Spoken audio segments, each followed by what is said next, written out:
Assalamualaikum warahmatullahi wabarakatuh. Kembali lagi bersama channelnya Sakti Andika.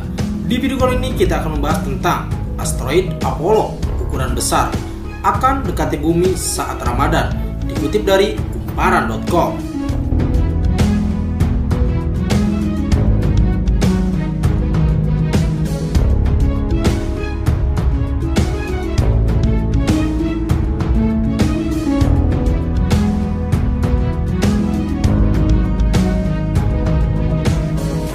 Awal bulan Ramadan 1441 Hijriah diprediksi akan jatuh pada Jumat tanggal 24 April 2020 berkenaan dengan momen penting bagi seluruh umat muslim di dunia. Lapan menyajikan fakta menarik yang diperoleh dari Center of Near Earth Object Study CNEOS NASA soal asteroid 2016 HP6. Lapan menyebutkan asteroid tersebut akan mendekati bumi pada Kamis tanggal 7 Mei 2020 pukul 21.48 Universal Time. Sementara untuk wilayah Indonesia bagian barat, asteroid itu akan mendekati bumi pada 8 Mei 2020, tepatnya pukul 2:28 waktu Indonesia Barat. Jaraknya 4,33 ZB atau jarak bulan, atau 1,66 juta kilometer dengan kecepatan relatif 5,72 km per detik ketika mendekati bumi.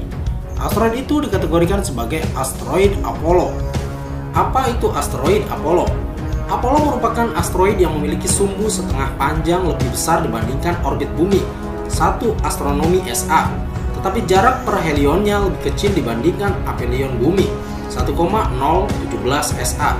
Perlu diketahui, beberapa asteroid Apollo bisa menjadikan ancaman bagi penduduk bumi apabila berada pada jarak yang sangat dekat dengan bumi, seperti meteor Chamberlain yang memasuki atmosfer bumi dan meledak di langit kota Chamberlain, Rusia pada 15 Februari 2013 silam dengan ukuran 17 meter. Asteroid 2016 HP6 seperti dijelaskan Lapan memiliki sumbu setengah panjang sebesar 1,579 SA atau 236 juta kilometer. Jarak terdekat asteroid ini dengan matahari sebesar 1,014 SA dengan kemiringan orbit 3,92 derajat terhadap ekliptika, yang mana sedikit lebih miring dibandingkan orbit Venus inklinasi 3,39 derajat. Periode orbit asteroid ini selama 724,5 hari atau 1,98 tahun, yang mana sedikit lebih lama dibandingkan periode orbit Mars yakni 687 hari atau 1,88 tahun, tulis Lapan. Ukuran asteroid 2016 HP6 diperkirakan mencapai 23 hingga 52 meter dengan magnitudo absolut plus 25,3 jika diamati pada jarak 1 SA dari matahari.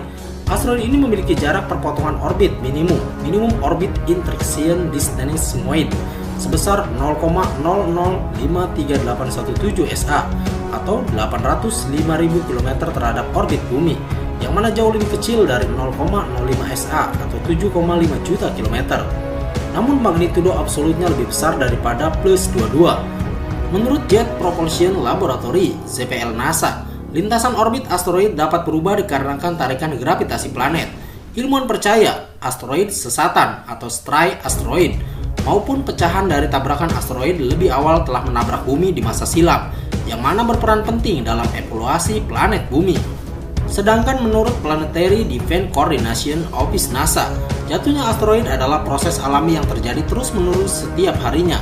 Material 80 hingga 100 ton asteroid jatuh ke bumi dari luar angkasa dalam bentuk debu dan meteoroid kecil, pecahan asteroid yang hancur di atmosfer bumi. Setidaknya dalam 20 tahun terakhir, Sensor radar pemerintah Amerika Serikat telah mendeteksi hampir 600 asteroid berukuran sangat kecil, berapa meter saja, yang memasuki atmosfer bumi sehingga menciptakan boloid atau fireball. Para ahli memperkirakan bahwa benda jatuh alami yang besarnya sama dengan pecahan meteoroid di Chamberlains terjadi sekali atau 2 kali dalam 100 tahun. Benda jatuh alami yang lebih besar diperkirakan sangat jarang terjadi dalam skala ratusan hingga ribuan tahun. Namun mengingat ketidaklengkapan katalog objek dekat bumi saat ini, benda jatuh alami seperti meteorit Chamberlains dapat terjadi kapan saja.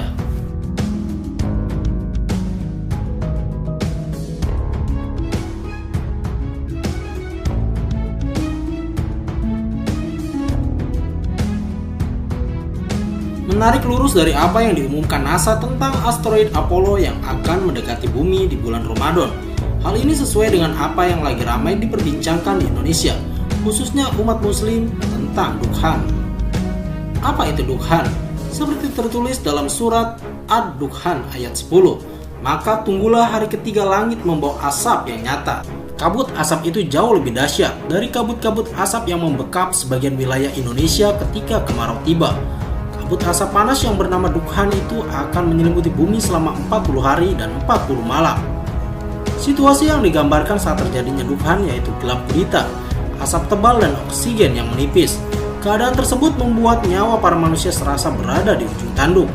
Bahkan bukan hanya manusia, Dajjal sekalipun bakal ketakutan dengan datangnya kabut asap tersebut, karena kabut yang dikabarkan berasal dari meteor bertubrukan dengan bumi. Dikabarkan bakal membuat cacat makhluk paling ditakuti manusia tersebut. Banyak para ulama menyatakan ada 3 tanda-tanda yang akan memicu Dukhan datang. Ketiganya adalah bermunculannya penyanyi perempuan, maraknya musik beserta alat-alatnya, dan semakin banyaknya orang yang hobi bermabuk-mabukan. Terjadinya Dukhan membuat kondisi manusia seperti dialami Nabi Yunus ketika berada di dalam perut ikan paus, yakni gelap, pengap, panas, tidak ada oksigen, tidak ada makanan dan minuman. Maka dari itu, Rasulullah SAW mengajarkan, jika saat itu datang, kita dianjurkan berzikir seperti zikirnya Nabi Yunus alaihissalam, yakni La ilaha illa anta, subhanaka in kuntu minaz zolimin. Tidak ada Tuhan yang berhak disembah kecuali Engkau ya Allah. Akibat Dukhan, kulit manusia bakal melepuh dan meleleh, terutama orang kafir. Namun bagi orang-orang mukmin akan terhindar dari hal itu selagi kekuatan iman di hati dan membaca doa zikir tersebut. Semoga kita semua diberi keselamatan oleh Allah Subhanahu wa taala. Karena sesungguhnya semua pertanda itu sedang nyata terjadi. Para ilmuwan dan pakar astronomi pun terus mengumumkan sebuah peringatan asteroid yang terus mengincar bumi. Tapi sekali lagi, kita sebagai umat muslim senantiasa harus terus mempertebal iman kita dan berdoa agar tidak mengalami masa-masa itu. Dan terkait Dukhan akan terjadi di tahun ini atau di bulan Ramadan, semua itu hanyalah ketentuan Allah Subhanahu wa taala yang Maha Kuasa. Semua bisa terjadi atas kehendaknya. Nah, itulah informasi yang bisa Sakti Andika berikan. Semoga video ini bermanfaat untuk Anda dan jangan lupa tetap like, share, dan subscribe terus channelnya Sakti Andika. Assalamualaikum warahmatullahi wabarakatuh.